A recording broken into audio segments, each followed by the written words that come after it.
2008, I lost everything. My house, my spouse, my car, and my business. Even worse, I lost my confidence. Everything I had built up over 8 years was gone. All the money was gone. My house went into foreclosure. Both of our cars were repossessed. And my business, that myself and 2 business partners had put 18 months of hard work and lots of money into, was gone. By 2009, my wife and I were bankrupt, not just financially, but emotionally. My 7-year marriage ended after having 2 children together. To say the least, it was the most depressing time of my life, and it was one of the first times I felt like quitting. By June 1st of 2010, I was divorced. I shut my business down and had no income. And in order for me to pay alimony and child support, I was literally selling my possessions, while at the same time switching our 2 children back and forth with my now ex-spouse. I spent many nights on my knees in prayer, pleading with the Lord that He would help me through the ordeal and bring me out on top as a better father, future husband, spiritual leader, and businessman. Honestly, I had no idea in growing up that things could end up this difficult. Frankly, in my younger years, I was used to winning championships in pretty much everything I did. We also started our own lawn mowing business, where for a period of 12 years we mowed anywhere between 40 and 70 yards a week. By 7th grade, I set the single season record for most interceptions on defense in one season. But then I hit a brick wall. I made the basketball team, but pretty much rode the bench. The following football season, I was so small that I sat on the sidelines with no playing time. For the first time in my life, I quit something. I literally quit the football team in the middle of the season. I believe because of this, I was not chosen for the basketball team that next season. But then my brother wrote a letter that at that time changed my life. He told me that everything in life happens for a purpose, and that if I ever needed a friend, he would not be far away.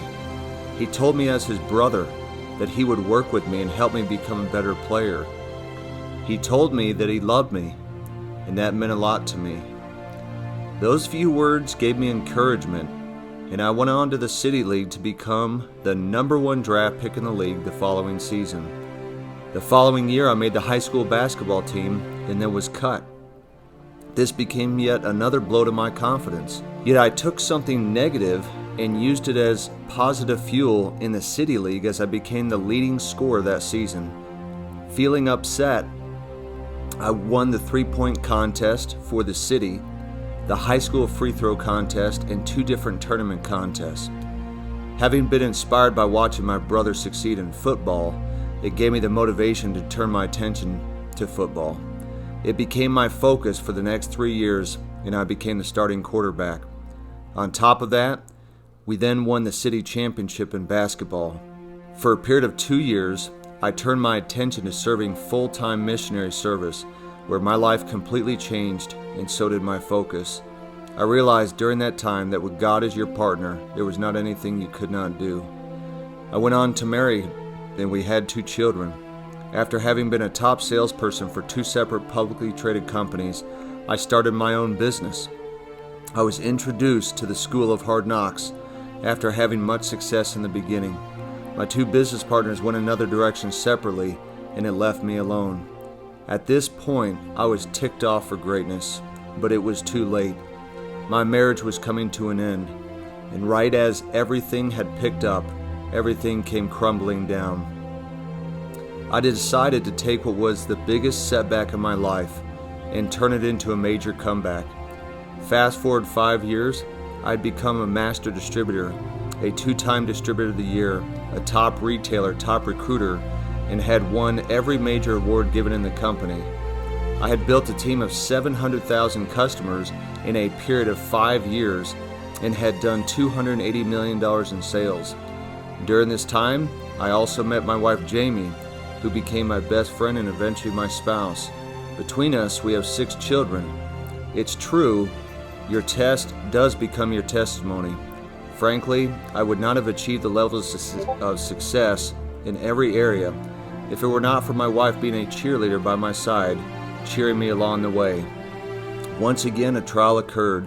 By 2015, our business was gone. I was owed over $500,000 in commissions and resigned from the company, which then went out of business the following day.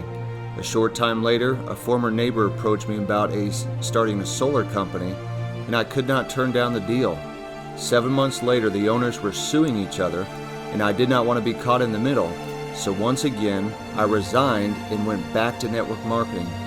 In my first 90 days, my income shot through the roof like never before, but once again, another trial was on its way.